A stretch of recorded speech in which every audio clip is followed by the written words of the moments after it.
Welcome back to my channel. I received a bag full of orphan blocks, and in it were these lovely butterflies. I put them all up on my wall in a grid pattern and tested some of my fabrics to see what I would use with them. If I keep them in a grid, I'll have to make sure that all of my seams are matched up evenly and the grid is a very straight line. These orphan blocks came to me in kind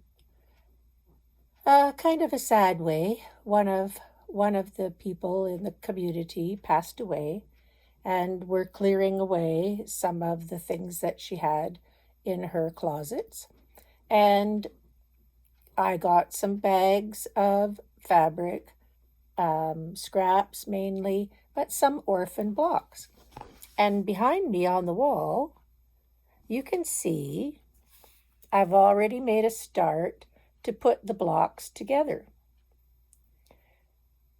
I'm always trying to make use of the things that I get, so I am trying very hard not to buy any fabric this year, 2023. I'm trying to use the things that I have in my basement, in my own stash, because, like the origin of these pink squares, someday somebody's going to have to clean out my stuff, and I don't want to have a lot of things that need to be sorted. So I'd rather make a quilt, donate it, and somebody can enjoy being warm, somebody can enjoy the colors, the skill, whatever they find useful in having a quilt, they can enjoy it.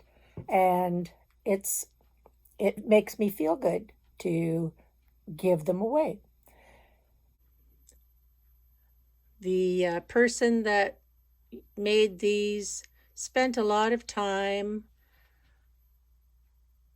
using embroidery cotton, making a nice butterfly pattern.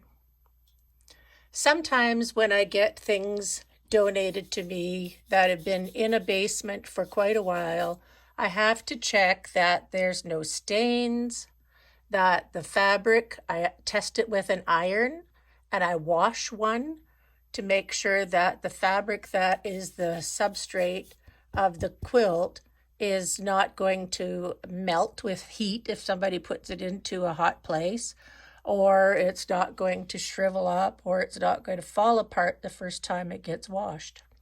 So I test them because I'm putting a lot of time and effort into making these. I want to make sure that they're going to work.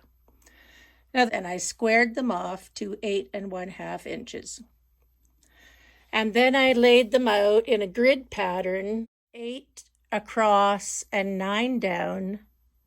And I looked at it for a couple of, a day, and I got some other fabrics like these things and other fabrics to see what I would use to make sashing, or what I would use if I wanted a border around the outside. It's going to be a substantial sized quilt when it's done. It's going to be quite big. But what I chose to do, instead of use one solid backing and make it into a grid pattern, was I decided to sew 4 squares together, and then I will use quilt as you go method, use up some of the smaller pieces of backing fabric or coordinated fat quarters that I've been given, or just some of the things that I have in my bins so that I can make backings that are smaller. So 8 1/2 inch squares sewed together in a 4 patch makes a 16 1/2 inch square. So I needed to have at least, for comfort level, I wanted an 18-inch square for the backing. Now the pieces that I'm using for the backing, because the butterflies are on pink fabric and there's a variety of them, I'm choosing fabrics that are kind of flowery. Lots of flowers they'll all look together. They'll look like a nice garden. I'm choosing some of the smaller pieces that I have first, making sure that they're going to make an 18-inch square. Some of the pieces are cut and some of the pieces are in pieces with seams on them. You see, I put seams on some of them. And likewise, with the batting scraps, I am cutting on my batting cutting board, and I'm making sure that I have 18 inches of batting. And I am piecing these strips using a piece of interfacing that can iron the two pieces together.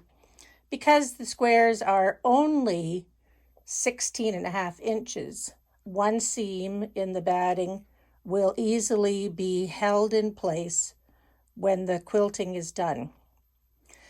So I'm just working away now. I like to make all of the squares and quilt them.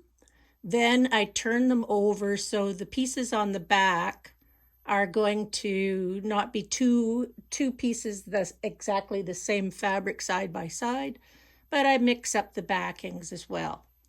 So that's what I'm working at. Just a nice, easy project. I found that piece of fabric with roses on it, and I think I'm going to use it for a border. That will be the sashing between the pink blocks. And there's lots of it there to make sure that all of the sashings on the front are going to be the same. Maybe on the back side the sashings will be different, but I think on the back I'm still going to use some of the pieces of the flower fabrics that I've got, because it will be lovely on the back to have all the flowers like a big flower garden. So the next step I do, I sew them together in the size that I want, and for each one I cut a piece of batting and a backing, and I pin them up on my wall. And the nice thing about it is you can use all kinds of pieces of backings that are complementary to each other. And with butterflies on the front, I've got lots of pieces of flowery fabric to do on the back.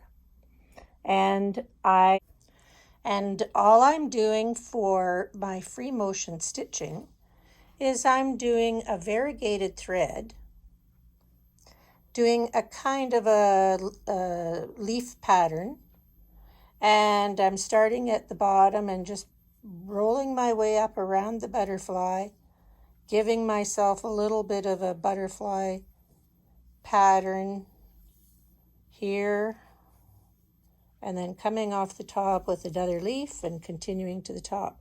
And in the center, to make that center part, I'm doing a stylized flower, I guess, to fill up that space. So each one of those gets the same treatment of free motion stitching. Then I trim the edges to a uniform size, and in this case, because the blocks were 8.5 inches, I'm making the outside of this now 16.5 inches because I put 4 blocks together.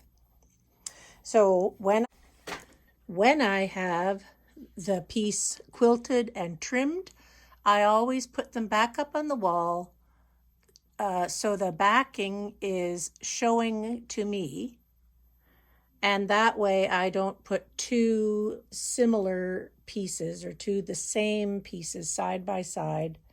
I just put randomly match up what they are. And then I'm just going to do the quilt as you go method to join them together. And I do quilt as you go a lot because I can use up all these small pieces of fabric. I can make the stitching of free motion stitching quite easily. Doesn't hurt my hands, it doesn't hurt my back, and it allows me to use up a lot of small pieces, and it's the best thing best thing since sliced bread, I think, It's great to do that. So I will show you when I'm joining them. When I have them all finished, trimmed, and put back on the wall, I just check the backs, make sure all of the pieces are in a nice order on the front and the back, and then I start joining the rows by quilt as you go. It's the nicest thing I like doing. It doesn't hurt my hands, it doesn't hurt my back. Like I said, I like joining things by quilt as you go. So on the underside, I use a 1 1/4 inch strip. I place the right side of that to the right side of the back. And then on the top, I have a 2 1/4 inch strip folded in half lengthwise, and all of those raw edges are together, and I do 1 row of stitching across the side of the piece of the block that I'm joining to the next one. So because these are 16 inches, they go really quickly. I just stop. There's no need to pin. It's a short distance. You can do that without pinning. Pin if you want to, but I don't need to pin. And when I get to the end, I trim off my extra 2 pieces because that's long enough to do another one. I always check to make sure there's no batting or raw edges showing anywhere. I check on the top and the back. Then you can press it if you want to. Press the underside piece out. But the next thing is to put the next finished block underneath. Make sure you have it in the correct direction so that your pattern matches. My butterflies are all going to be in an upright position on this quilt. They're not going to be sideways or upside down. And so then I just sew the 1 1/4 inch piece on the underside to the back side of the next block.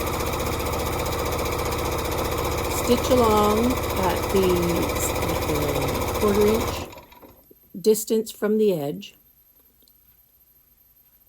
And when I get to the end, I do a back stitch.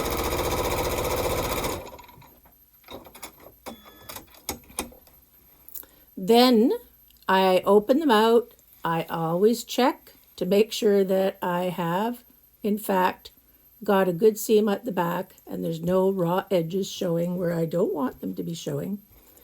Now on the front side, I just have to fold. I use my index finger and make sure that that seam is tucked under the top seam. Then I fold over that folded flap and just sew along one edge. I usually do this by sewing machine. I know lots of people who like to do that by hand because they like the look of it better. But I do it by my sewing machine, and quite often, if I look at the back, there's a little bit of variation in the stitch width, but not enough to make me think I have to take it out, but I do. So once I get to the other side, sometimes, depending, I will make another row of stitching on the top side so that there's 2 rows of stitching on that flap, but most of the time I don't. I just do one. So then I continue and finish the rest of the row. Once I have all of the rows done, then I will sew the rows together in the same fashion. 1 piece of fabric, 1 1/4 inches underneath, and one of the folded 2 1/4 inch pieces on the top. I'm using the same fabric for the direction horizontal and vertical.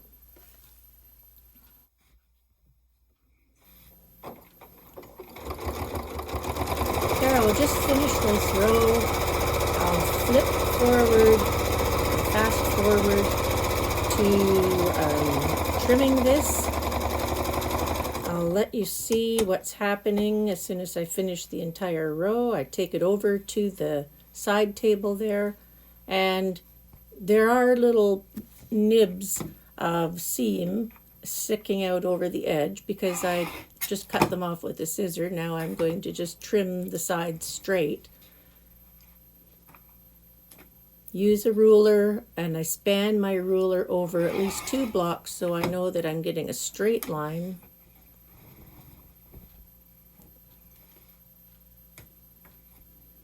And make sure I am careful not to take too much off because I want to make sure that when I sew the 2 rows together, they are going to be straight and not have sort of buckles on them.